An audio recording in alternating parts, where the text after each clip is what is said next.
Hi everybody, this is Caroline Swick from carolineswick.com, and I am so excited to be here today with you. I am with Maria Brilacki today, and we're going to talk about something really, really interesting. We're going to talk about habits. Maria helps people get ahead in life. She is the author of Surprisingly Unstuck: The Power of Small, Healthy Habits in a World Addicted to Instant Results. And she's also the creator of Exercise Bliss, which is a 9-week exercise program for lazy people. And you can find out tons and tons more about her at fitnessreloaded.com. Hi Maria, how are you? I'm good. How are you? I'm good too. Thank you so much for being with us today. Thanks for having me. Sure. Okay, so why don't we get started with first of all, your story. I'm just always so curious to hear how people got started with what they're doing, and you've clearly written a wonderful, wonderful, amazing book, which I think is just such a wonderful contribution to people who really want to learn more about habits. So I would love to hear a little bit more about you. So I'm originally from Greece, and I came to the US for my graduate studies at Stanford. Mm-hmm. And after my master's was done, I found myself being 15 pounds heavier. Mm-hmm. And I was not fat, I was still average, but because my eating habits and my exercise habits were worsening year after year after I came to the US, I thought if I just keep on this path, then in 10 years' time, I'm going to be fat and sedentary. And this is not how I want to live my life. So if I don't want to find myself in this place later down the road, then I have to change something. Mm-hmm. So then I started asking myself questions. How do I change so that 3 years down the road, I don't find myself in the same situation? Because many of us know people who, let's say, lose weight, and then they take it all back. And I didn't want to do the same thing, or I didn't want to start exercising and then stop and then having the same problems once again 5 years later. Mm-hmm. So I thought, if I'm going to change, then I'm going to do it for the rest of my life. So how can I do this? And that's how I discovered behavior change and habits. Mm-hmm. Yeah, and I think that's, something that so many of us can relate to. I definitely know, for myself, just taking a simple example, holidays, right? Like Christmas or Thanksgiving. And even if you just have a week in there of like eating a little bit more sweets, like having a little bit more wine, like that kind of thing. And all of a sudden the holidays are over, and then you have to like actively, I feel like, get do into something. Like your rhythm. Yeah, exactly. Like do something. So I definitely, agree with like this, the world of like habits and how important they are in terms of creating long-term results, or like consistency more so. Yeah. Yes. Okay, so I'm curious, how do you create a new habit? What's the secret? The secret. So first, habits. Why create habits, right? So why are they important? The reason they are important is that they make some things automatic. You don't have to think about them, you just do them. Like wearing your seatbelt is a habit. If I told you fully to stop wearing your seatbelt, just, an imaginary example, say I told you stop wearing your seatbelt, you would actually have to think about it and catch yourself before you put it on. Mm-hmm. Because the habit is so ingrained, you do it without thinking about it. You have to actively act against and establish habits so that you don't do it. Mm-hmm. And that's why habits, like creating new habits, like exercising, is hard, especially when you have established habits already. So let's say if you say, I'm going to switch my TV watching time with exercise, that's hard because watching TV is an established habit. That's what you naturally want to do. Mm-hmm. So it's really hard to start creating something new. Mm-hmm. That said, this doesn't mean that it's impossible. And that's why many people create new habits and they change the rest of their lives because of them. Yeah. How long do you think it takes to establish a new habit? So it depends on what the habit is. So if it's a small habit, like really small, so if, let's say, you decide that you're gonna drink one sip of water every day. So say you start with something really small, just one sip. Then in a week, you will naturally have created a routine. So let's say I wake up in the morning, I put water in the glass, I drink one sip, I'm done. But if it's like a more complicated habit, say I'm gonna exercise for 60 minutes 5 days a week. Exercising for 60 minutes 5 days a week is really, really hard. It's gonna take a lot more time to make this a habit compared to just drinking a sip of water. Yeah. And So it depends on the difficulty. Yeah. And is that like difficulty, like obviously like in, like a small sip of water takes a second versus 60 minutes 5 times a week is a time commitment, but there's also like resistance, right? So we're coming up against our own like. So actually it's there are two things. One is time commitments and the other thing is number of steps involved. Oh, okay. So let me give you an example. If you want to, let's say every day you drive to work and your workplace is 2 minutes away, or let's say it's 5 minutes away by car, but it's straight ahead. So you just follow the roads and you're there in 5 minutes. Now that's very easy to make a habit because it's just one road I follow and I'm there. But if I told you, you get on this road, then you make a right, then you make a left, then you make another right, and then you make another left. And yes, in 5 minutes you will be there, but in the meantime you will have done tons of turns. Then it gets more complicated. So the time commitment might be the same, but because there are more steps involved, it's going to take you more time to make driving to like the second workplace a habit than the first one that is just a straight road ahead. Yeah.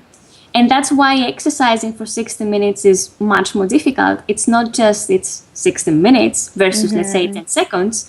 It's also, what do I do in those 60 minutes? Where do I go? How do I do it? There's so many things involved. And that's why it becomes a lot more complex. Yeah.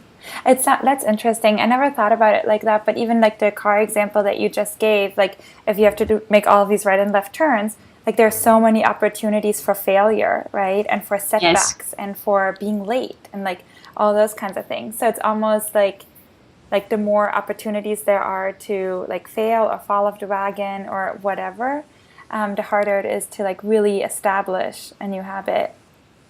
Yes, the harder it is, like the more tasks that are involved in your habit, the more repetitions you need to make it a habit, because habits get formed by repetition. So you do this thing and you do it and you do it and you do it. The more you do it, the less you need to consciously think about it, and the more you do it automatically. So then you get in the car and you think about, your family, and then 5 minutes you're there. You didn't even realize you were making all these turns. Yeah, that's so interesting. I feel like I'm just like reflecting like even on my own life as you're telling me this, and I'm like, oh, there's so much. But one of the things that comes to my mind is cooking, for example, and like I really got interested in spices and like cooking like more exciting meals. And at first, like the thought of like mixing, more than like 3 things together, I was like, oh my God, like when and like timing and like all this stuff. And I would like, it was more kind of like it was work. Rather than, you had to think about it. Yeah. Like really think about it. Yeah, and then once you form that habit and you start to get comfortable with it, it starts to be more like a dance almost, and like it has a rhythm to it. And then it's not that you don't think about it. I mean, it's not that you think less about it. It's also that you do it faster. It's like bam, bam, bam, bam, because you don't need to check the recipe. You don't need to reflect about the next step. You think about your work and you're cooking in the meantime, and you just boom. Exactly.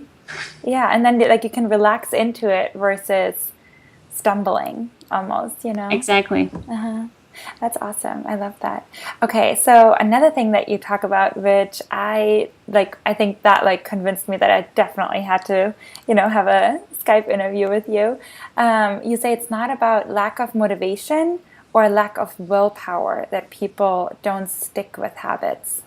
That's true. Tell us more. Yes. So motivation is not meant to keep you going. It's meant to get you started. So motivation is naturally high at first, and then it naturally drops because everything new is exciting, but then it's only natural that it's not going to be as exciting as it used to be, right? So many people try to boost their motivation with health, like they'll stick thin pictures of people on their fridge and Yeah. they'll just try to do anything. But it doesn't work because it works to an extent, but it's really hard to achieve it because it's actually the hard way to go about it because motivation is down and that's just how it is. Yeah. And it also seems like people tend to look for motivation outside of themselves. Yes, so Versus we can inside. there are ways to increase your motivation, but then it's not motivation, is finding your inspiration. But most people don't try to find their inspiration. They usually try to bully themselves in doing what they think they should do. Like, come on, you said you do it. Get up.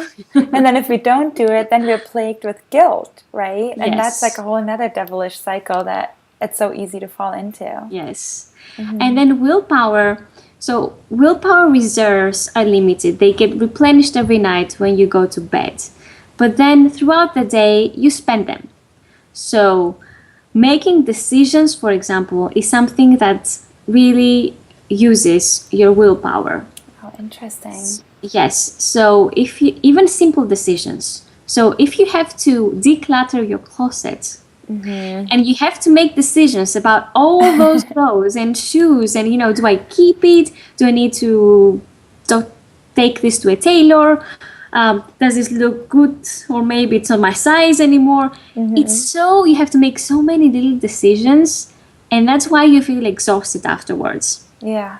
like mentally, because you were really focused trying to make sense of all of this. Your willpower is really down. You need to rest to get it up. At the same time, when you do things you don't want to do, you're also using your willpower because you're making yourself do something. And in any way, when you're using your memory also uses your willpower a lot. So if you have to, even simple things, if you have to memorize a 10-digit number versus, let's say, a 2-digit number right now, if you memorize a 10-digit number, then you're more likely to, let's say, eat junk food later. And that's proven by studies. Wow. So even simple things like that can have a big effect on our willpower. Interesting. So if your plan of living healthier is dependent on willpower, then your plan is actually dependent on luck. Right? It's totally random. If you have a tiring day at work, of course you're not going to exercise or, eat the healthy dinner you had in mind. There's no willpower left. Yeah. And it's not you, it's that this is how you are wired, and it's the plan that you have chosen that is wrong. Yeah. So it's almost like we're constantly running on empty if we're constantly depending on willpower. Yes, well, so you have willpower when you're rested, but if your success with your new habit is dependent on your willpower, then you're at a disadvantage. Let's just say that. Yeah. And that's why many people quit. I want to go back to one thing that you just said, because that comes up in my conversations with my clients a lot, and that is difficulty making decisions. So I've never thought about it like that, that it really depends on willpower to make all of these decisions. And so what do you It's called cognitive load. Cognitive load. Wait, indecision or willpower is? So it's the load you place on your willpower. Okay. And you extract from it in order to make your decisions or to use your memory or things like that. So let's say if someone is caught up in chronic indecision, where small things become really big deals, should I buy pants or should I buy a shirt with my money? That kind of thing, where small decisions become these really, really big deals. How can you work with that? So these are thinking habits. So this person has created a okay, so something comes your way, you don't do it, and then you feel guilty for not doing it, and then because you feel guilty, you don't want to do it even more. I mean, you want to do it, but you don't do it, and then it just gets bigger and bigger and bigger and bigger. This becomes a new habit. So your new pattern of dealing, let's say, with do I buy this or do I buy that, is I'm overwhelmed. Yeah. And then just become worse. It's a habit. Yeah. So just like some people exercise or don't exercise, you have formed a habit that makes you feel stuck in these situations. So it's like, it's almost like the habit of self-doubt, right? That like no matter like what you decide, you will doubt yourself afterwards, and you formed a habit around not trusting the decision that you made and overthinking things after. Yes, that's a habit. Actually, everything about the way we talk and behave is a habit. So let's say if I criticize you and you take it personally, you have the habit of taking things personally. Okay. And you can change this habit. So the trigger to your habit is criticism. Boom. It's like when you get in the car setting is the trigger of you putting your seatbelt on. At the same time with criticism is criticism, trigger, oh, I feel bad about myself. You know? So it's a habit. And you can change it just like you can change everything else. It's best to start small, especially with those things. Like, let's take criticism. You feel bad about yourself. So that's where you are right now. It's impossible for you to start ignoring criticism because you have formed so much momentum around criticism that you cannot just jump out of it. Actually, the analogy I like to use is like a car going downhill with force. So when you have created a lot of momentum, whether that is putting your seatbelt on, or let's say taking things personally with criticism, this habit is like a car going downhill, like full speed. Yeah. If you try to stop it, you're gonna go in front of the car is coming at you, and you're gonna say stop, and what's gonna happen? You're gonna get run over. Run over, yeah. So, and this actually makes people frustrated. Like, I've tried to make myself, not pay attention to it, and I can't. Of course you can, because you have so much momentum getting you the other way. But you can take small steps. Like, yes, this person said that thing to me, but this other person said this other thing to me. And that's one small step that gets you a little bit better. And then you add to it, and then you say, I know everybody can have their own opinion, and I have my own opinion, and what they said about me doesn't mean that it's the truth about me. So now you're even a little bit better. It's like a second thought. So the way to build a new habit, let's say, around not taking things personally, is when you catch yourself thinking negatively about what just happened, try to turn it around just a little bit. So, okay, blah, blah, blah, these all things happened to me, this sucks, whatever. But, I mean, it sucked last time too, but nothing important happened, so what? Yeah. Right? So it's more about like mindfully responding to your negative thoughts, like first catching them and being aware of them. Yes, you have to catch them and be aware. And then mindfully just responding. Add a little something that makes the picture brighter. And then the more you do it, the more you change the momentum. So the car starts slowing down, and then it can fully change direction. Right? Yeah, that's so interesting. And I think even now talking about these kind of like big habits that we form, it sounds like a lot of people also have to have habits of picking out the negative and picking out like criticism versus what people celebrate about them or what their strengths are.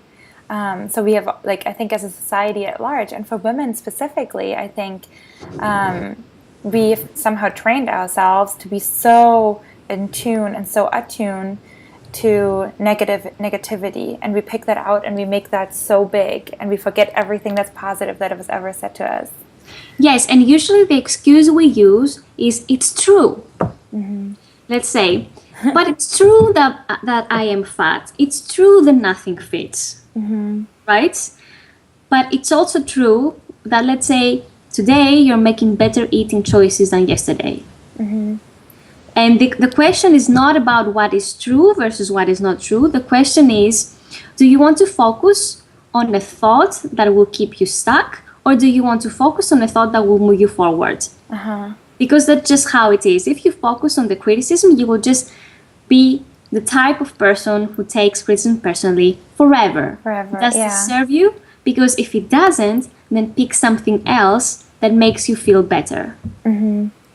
Yeah, that's interesting. And like focusing on the process versus the piece that's keeping you stuck. Like figuring out, okay, like what are my new habits? What you were just saying, like I'm going to start eating, or like I'm eating healthier, and focusing on the process that you're on versus like kind of like the stuckness that you're in. Definitely. So, I mean, it depends. I mean, if the situation is negative, like if you're stuck, of course, don't focus on being stuck, because that will keep you stuck. But if you have things around you, if the situation is good, then focus on this good situation, because this will help you get even more good stuff in your life. Yeah. So pick wisely. The positive. Yes, I like to say to my clients, you can be lazy with exercise. Go ahead and be lazy. Do whatever you want. But you cannot be lazy with how you think. You cannot be lazy with how you think. It's so important. It directs every aspect of your life. Every decision you make, everything around you, all your circumstances come because you think one way versus another. So you cannot be lazy, and try to learn to guide your thoughts, because that's also a habit. So the habit of catching what you think and saying, hey, and reflecting, like, is this serving me? Does this get me where I want to go, or no? That's also something that, you know, we have to devote time to learn, because it's not that we were taught to do it. Yeah. And I like what you just said about, you know, thoughts, because I think our thoughts create our reality, and whatever we tell ourselves that, like, to be the truth in our own heads, that's what we're going to accept as the truth in the world. So I think that's why our thoughts are so powerful, right? Yes, they're very powerful. Yeah. They're very powerful. Now, that doesn't mean that if you come up with a negative thought, then, oh, you're doomed. Yeah. It's all right. There's hope. So if you have negative thoughts and you feel bad about yourself, then it's good to know why you're doing this. Because if you dig into the whys, then you are going to find out, again, why you're doing this. And this probably has some fallacy in it. Yeah. And if you find it, then it's easy to turn it around and start thinking differently. Yeah, I find that a lot with, again, and this is true for my own life as well as for, you know, like the clients that I have now. So many of the beliefs that we have about ourselves were formed in some sort of like often childhood moment, or it's been passed down to us from like role models that we've had at one point. Maybe our parents, maybe our grandparents, or like older siblings, or like our society at large. And we've just kind of like adopted certain thought patterns to be our own, even though they may not even be the ones, you know, that we want to have. Exactly. I mean, again, and what the mistake we usually make is that we think that our beliefs are reality. Right? So let's say if I'm the type of person who believes that, let's say we live in a society where dog eats dog and you need to fight for your survival, and if you don't care about yourself, then no one will, then my belief is so strong. And in this case, my belief is the car going downhill with full speed. Yeah. That's how strong it is. And I think that this is true. It might be true, but it might not be true. It's a belief, and beliefs are separate from reality. Yeah. Right? So and true. we forget about that. Yeah. I mean, you know, kind of like beliefs, like even with like job related stuff, right? Like, oh, a job is just a job. Like your passion won't pay you money, like that kind of Yes, thing. anything. Which, yeah, I come across that so much in like my work.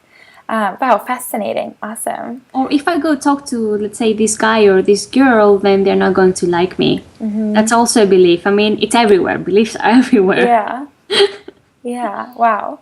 Okay, so one thing in your book that I absolutely love that you talk about is the harnessing motivation technique. Yes. And I think it just sounds amazing, and I just want to know more about it. So can you introduce us to how to harness your motivation? Because you said it takes motivation to like start anything. So Yes. for So people, your motivation is naturally high when you first get started with something because you're excited about it. And that's the time where you need to put up all the hard work, because the more motivated you are, the harder you can work without feeling tired or, feeling exhausted. So if I'm very motivated, I might be able to exercise for 2 hours. If I'm not motivated, even 5 minutes seems like forever. forever. Yeah. So when you're first getting started, you're motivated to do the work, then set up a system that will help you follow up later when you will have when you won't nearly have as much motivation. So let's take exercise, for example. When your motivation is high, fine. How are you going to exercise? Let's say, will you go to a gym? Will you go to a yoga studio? Do you want to go there to see the space? Will you buy a membership? Like, what exercises are you going to do? So you have many decisions to make. Since you have high motivation, do all of that, so that later, when you don't really have a lot of motivation, you know exactly what the plan is. Let's say Tuesdays and Thursdays at 5 o'clock, yoga. No questions, no decisions, it's just you have made your plan. That's how it works. You know that, let's say, as you come back home from work, you stop at the yoga studio, do your thing, come back, you're done. So you don't even have to like ask yourself like that question of like, oh, what exercise am I going to do? And then the next question would be, well, should I exercise at all? And it just kind of do I goes do it down. today or tomorrow? Maybe tomorrow. Yeah. And this applies to anything. So let's take software. You need to learn how to use a new software. Let's say you don't know Microsoft Word. Just an example, you want to learn it. At first, there's a learning curve. And it might be frustrating. So when your motivation is high, do the tutorial. So do it early in the week. Yes.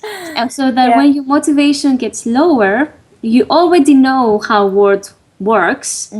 So you don't need as much motivation in order to, keep using it.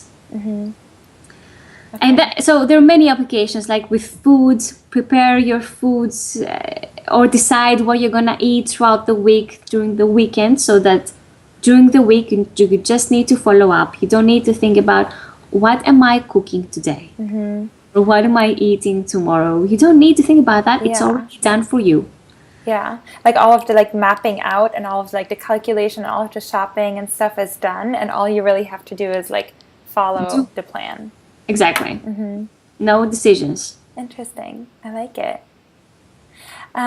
Okay, so before we end this wonderful conversation, I have one more question for you. Yes. And I think this is a really, really big one. But how do you believe in yourself? Because I think that, again, like, goes into like motivation and is like an ultimate sort of like pitfall for people, is that as soon as motivation goes down a little bit and then negative self-beliefs come into the picture, I think that's really what keeps a lot of people stuck. So how do you believe in yourself?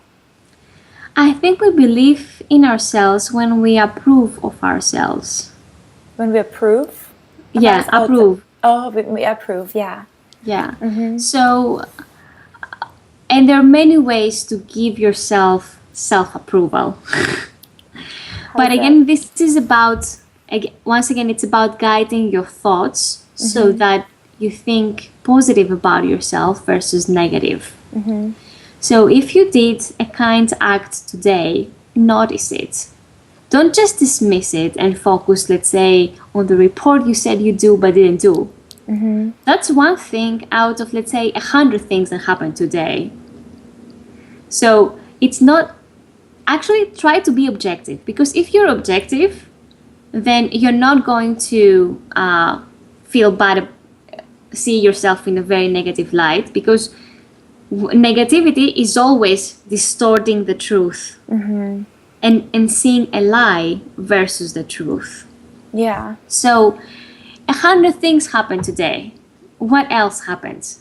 So when you find yourself judging your actions or your thoughts or what you did, think about the other things that you also did. And, you know, once you have them in front of you, you have a bigger picture, you're like, okay, I mean, it's not that bad. Yeah. And again, that's the first step. It depends on how insecure you are. So again, insecurity is a belief, right? You don't believe in yourself, and that's why you're insecure. Depending on how strong this belief is, the faster the car is.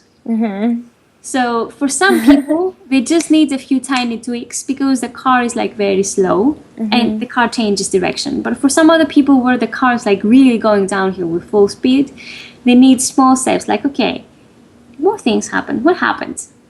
Okay, sure. So yes, these bad things, I did those bad things, whatever it is, but also I did those good things. So I'm not rejecting the fact that I didn't do the reports, I didn't call my friends, I'm fat. I'm accepting those as truths, but I'm also putting into the picture the other truths that are, you know, that also happens. Yeah. Yeah, I like what you said, and it's like, it's so simple, and I think we all know that, but we don't do it when it comes to ourselves and the way we see ourselves, is what you were saying about being objective. I think that that's really true. I think when it comes to, you know, seeing other people, like, it's so much easier, for example, to look at your best friend and like rattle off a whole entire list of like why she's amazing and all of the things she's added and done to the world, right? And then we think about ourselves and it's like, oh, well, I still haven't done this, like I didn't get that done, like I didn't follow through with my plan here, and you start to like see all of the things that are still on the to-do list instead of the things that you've already successfully checked off. But the good news is that this is another thinking habit. So you can change it. You can change it.